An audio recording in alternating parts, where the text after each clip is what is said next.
Waalaikumsalam warahmatullahi wabarakatuh. Sejahtera lagi bersama saya di Perkebunan Pak TV streaming bersama Agus Maulana.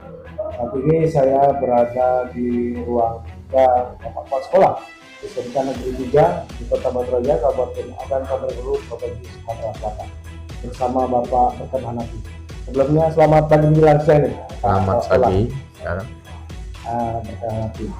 Sebelum bincang-bincang sama beliau, saya akan menanyakan beliau sebagai guru dulu ya, jangan kepala sekolah. ya, Berapa lama nih Bapak di dunia pendidikan? Mungkin bisa menceritakan dulu. saya diangkat sebagai pegawai negeri 1 Maret 1988 sebagai tata usaha. Pertama kali tugas di Kacapin atau Kancam dari kantor kecamatan di Pulau Beringin. Jauh pada saat itu Ya, belum mau ke selatan itu ya, belum ada ke selatan. Nah, pada tanggal 23 Februari 1990, Oh, 90 ya, masih saya SMP berarti. pindah ke yang masih namanya STM Negeri Batu Raja. Di mana dulu waktu itu STM Negeri Batu? Ini SMK, ya, SMK 3 Pertama kali ya? pertama kali dari Pulau Beringin saya pindah ke sini. Saya sebagai tata usaha di STM Batu Raja. Banyak belajar selama lebih kurang 10 tahun saya sebagai tata usaha. Saya melihat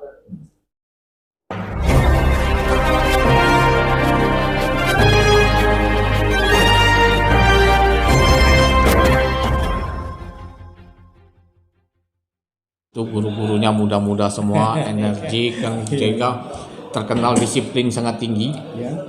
Di era 90 itu kalau para alumni ingat betapa disiplinnya sekolah ini, guru siswa terlambat suruh pulang. Era 90-an itu. Jadi pertama berdiri STM ini di tahun 90 berapa tepatnya? Kalau sini 1985, tapi tempatnya di SPTM Korpri. Oh dulu ya? Sebelah SMA 1 itu. Oh dulu situ, Ya, SMA 1. ya, pindah ke sini tahun 89. Tahun 89 sudah berdiri megah sekarang. Iya. Sekarang ini ya? Ya, malah lebih bagus waktu itu. Karena waktu itu sekolahnya bantuan luar negeri, Asian Development Bank. Oh dulu ada bantuan dari luar Asia, negeri ya? luar negeri. Dari era Orde Baru, sekolah ini dibantu oleh Asian Development Bank ADB 715. Nah, jadi pindah ke sini kalau tidak salah 7 Juli 1989. Nah, anak-anak waktu itu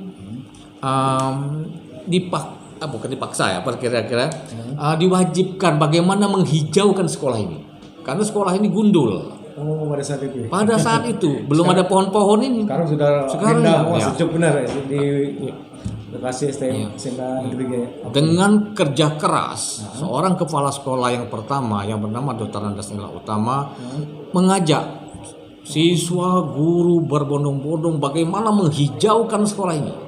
Sehingga pada tahun 1991 atau 92 itu ada piagamnya, sekolah ini terpilih juara 1 Adiwiyata tingkat provinsi Selatan. Begitu betapa indahnya sekolah ini waktu itu. Oh, berarti sekolah Adiwiyata itu sebelum digaungkan sekarang di zaman dulu tahun 90 di SMK 3 Oku ini sudah mendapat predikat ya? Predikat. Sekolah terbersih tingkat provinsi Sumatera itu ada piagamnya. Luar biasa.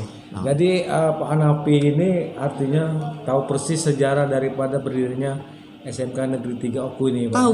Sehingga sekarang menjadi kepala sekolah. Nah, sekarang perasaan Pak Hanafi yang dulu dari seorang TU ya di SMK Negeri 3 Oku ini mendapat amanah untuk menjadi kepala sekolah. Bagaimana Pak? Perasaan Pak Hanafi sendiri kalau saya bisa menyampaikan. Kalau berbicara tentang kronologis atau perjalanan hidup saya dulu tuh ada semacam iri ya dia melihat guru-guru. Kalau ya namanya tata usaha, saya yang berpikir waktu saya ini tukang urut. Jadi tukang urut, melayani guru, mulai naik pangkat, berkala menyiapkan administrasi tentang administrasi guru. Jadi guru enaknya ngajar. Jadi saya 3 kali masuk UT gagal. Karena waktu itu masuk UT begitu berat. Ada yang sampai 6 tahun, ada yang sampai 15 tahun baru selesai. Alhamdulillah pada tahun 1998 pecah reformasi kan. Waktu itu Bupati Oku Bapak Amiruddin. Masya Allah. Pada saat Pak Amiruddin berdirilah yang namanya Universitas Batu Raja. Oh, Saya enggak. langsung daftar. Oh, langsung kuliah. Langsung kuliah karena inspirasi saya bagaimana karena saya berpikir bukan saya menjelekkan atau mau ini tata usaha di dalam setiap upacara bendera di situ terselip kata-kata guru-guru kami, tidak ada yang namanya tidak ada yang namanya TU kami yang adanya guru-guru kami, orang tua kami, ibu setiap Senin ada ternyala hati saya. Nah, saya mulai saat September 1998 saya kuliah. Pada tahun waktu itu kepala sekolah Pak Sidarta. Pak Sidarta mendorong saya untuk kuliah, mendorong untuk maju. Malahan pada semester 2 saya disuruh ngajar. Pada tahun 2000 saya minta ngajar. Jadi di samping saya ditunjuk selaku koordinator tata usaha. Suruh ngajar, kasih ngajar, terus ngajar. Alhamdulillah Desember 2003 saya selesai. Nah, pada saat waktu itu masih bupatinya karena sekolah diserahkan ke kabupaten waktu itu. Pak Edi Yusuf, saya usulkan mutasi dari seorang TU menjadi seorang guru. Alhamdulillah. Ada kenangan tersendiri dari seorang almarhum Pak Edi Yusuf ya. Iya. Jadi saya tidak bisa melupakan jasa almarhum. Begitu saya mendapat SK surat keputusan dari seorang tata usaha menjadi seorang guru.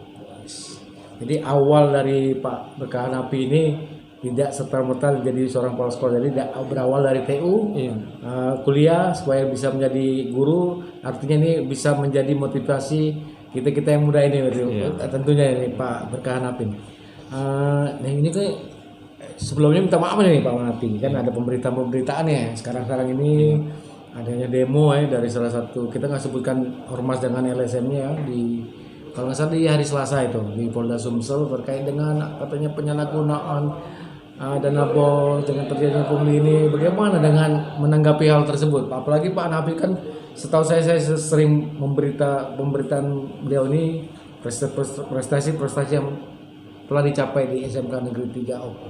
Menanggapi tudingan-tudingan seperti itu bagaimana Pak Hanafi? Suara Pak Hanafi nih yang sekarang jadi kepala sekolah menanggapi hal tersebut. Yang jelas dengan ada tudingan-tudingan itu saya merasa miris, merasa sedih, apalagi sudah masuk TikTok secara nasional kan, sehingga hati saya miris. Karir saya berpuluh tahun, saya jadi guru mulai tahun 2000-an sampai 2020, berarti lebih kurang 20 tahun saya sebagai guru. Ribuan anak didik saya sudah tidak percaya lagi. Jadi tidak percaya lagi terhadap diri saya. Saya mengajarkan anak-anak, kalau kamu masuknya tidak benar, kalau kamu tidak belajar dengan benar, maka hasilnya juga tidak akan benar. Itu yang sering saya tanamkan dengan anak didik saya, beribu-ribu orang. Jadi menjabat kepala sekolah ini di SMK Negeri 3 ini sudah berapa lama itu Pak Hanafi sendiri? Sudah itu sebelum menjadi kepala sekolah di SMK Negeri 3 ini pernah nggak menjabat kepala sekolah yang lain di sekolah lain? Jadi sebelum menjabat kepala, sebenarnya saya tidak punya keinginan jadi kepala sekolah. Saya sudah bercita-cita untuk menjadi guru yang baik. Ya, itu ya. Jadi cita-cita saya tidak ada niat jadi kepala sekolah. Tapi karena waktu itu saya lihat pada tahun 2017 SMK 3 nih saya kira bagaimana. Karena kalau kita ingin berbuat harus pegang tampuknya. Kalau kita hanya di bawah terus, saya wakil lebih kurang 8 tahun. 7 tahun wakil kesiswaan, 1 tahun wakil kurikulum. Dan disinilah saya kadang-kadang maaf kita ngomong tuh tidak sejalan dengan visi pimpinan. Nah, jadi saya coba pada tahun 2017 saya ikut tes calon kepala sekolah. Alhamdulillah selesai. Dan itu sudah saya tidak ingat 3 tahun saya menunggu. 3 tahun untuk ikut tes tuh ya? Iya, 3 tahun setelah lulus, 3 tahun baru nunggu baru bisa dipanggil jadi kepala sekolah. Dari 2017 ikut tes lulus, di tahun 2020? 2020 baru September saya diangkat menjadi kepala sekolah SMK 2. Oh, sebelum di SMK Negeri 3 ini? Saya di SMK Negeri 2. Saya di SMK Negeri 2 lebih kurang 1 tahun 2 bulan. Ya. Saya juga punya niat di sana, silakan wawancara bagaimana guru-guru di sana, bagaimana terobosan-terobosan saya yang saya buat SMK 2. Nah, sekarang ini selain menjabat kepala sekolah SMK Negeri 3 Oku, Pak Nafi ini kan sebagai ketua MKKS ya di tingkat SMK di Kabupaten Oku atau Oku Raya? Saya ketua MKKS SMK Seoku. Seoku ya. Seoku. Artinya dengan jabatan itu di antara kepala sekolah SMK ini berarti kan diberi kepercayaan atau dituakan ada hal ini. Nah, terobosan apa yang sudah Pak Nafi lakukan sebagai kepala sekolah dan juga MKKS di Kota Oku? Yang pertama saya bagaimana meningkatkan mutu siswa, mutu lulusan. Karena suatu lembaga pendidikan bagaimana outputnya dari input, proses dan output. Sebagai berapa banyak anak-anak didik kita tuh yang pertama karena kami di SMK ini ada yang namanya istilah BMW, bekerja mandiri dan melanjutkan. Jadi butuh terampil, iya BM. Berarti setelah tamat SMK ini mereka siap bekerja. Ya. Jadi siap bekerja berarti perlu keterampilan. Dari keterampilan kalau misal tidak siap bekerja, yang mandiri. Kalau punya modal bisa mandiri. Yang mau kuliah jadi 3.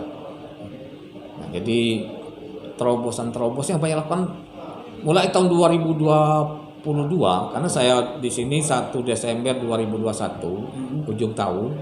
Jadi 2022 itu saya memulai namanya adanya SMKPK. Saya coba ikut bertarung ini bertarung secara nasional. Jadi alhamdulillah pada tahun 2022 satu-satunya yang ada di Oku ini sebagai sekolah pusat unggulan. Oh, luar biasa ya. Prestasi yang sudah dicapai dengan Pak Berkah Nafi memimpin SMK Negeri 3 Oku ini. Nah, ini kan biasanya sesuai dengan tadi kan BMW ya. Artinya mereka siap bekerja. Nah, kesulitan di Oku ini kan lapangan pekerjaan. Bagaimana Bapak memberi peluang mereka dapat pekerjaan? Misalnya gebrakan apa ya selain itu? Gebrakan yang saya lakukan, saya ada di struktur organisasi sekolah ini, ada yang namanya BKK. Jadi tugas seorang bursa kerja khusus ini mencari. Oh, jadi ada bagian yang bursa bagian kerja khusus. Dia mencari peluang-peluang. Misalnya perusahaan ini, nah dia istilahnya jemput bola. Oh, luar biasa. Artinya walaupun mereka sudah lulus dari sekolah ini, tapi tetap dipantau. Dipantau. Kalau dia masih kuliah, mungkin dia kuliah. Bagus. Kalau dia kepengen bekerja sambil kuliah, masih dipikirkan juga ya. Iya. Luar biasa nih. Selain itu ada nggak misalnya seperti pamer-pamer misalnya job fair apa begitu, pernah nggak dilakukan? Kita setiap tahun mulai 2022 melakukan job fair. Nah, luar biasa ya. Berarti 2022 3 tahun ini. Ya 3 tahun rutin, setahun sekali. Iya, setahun sekali.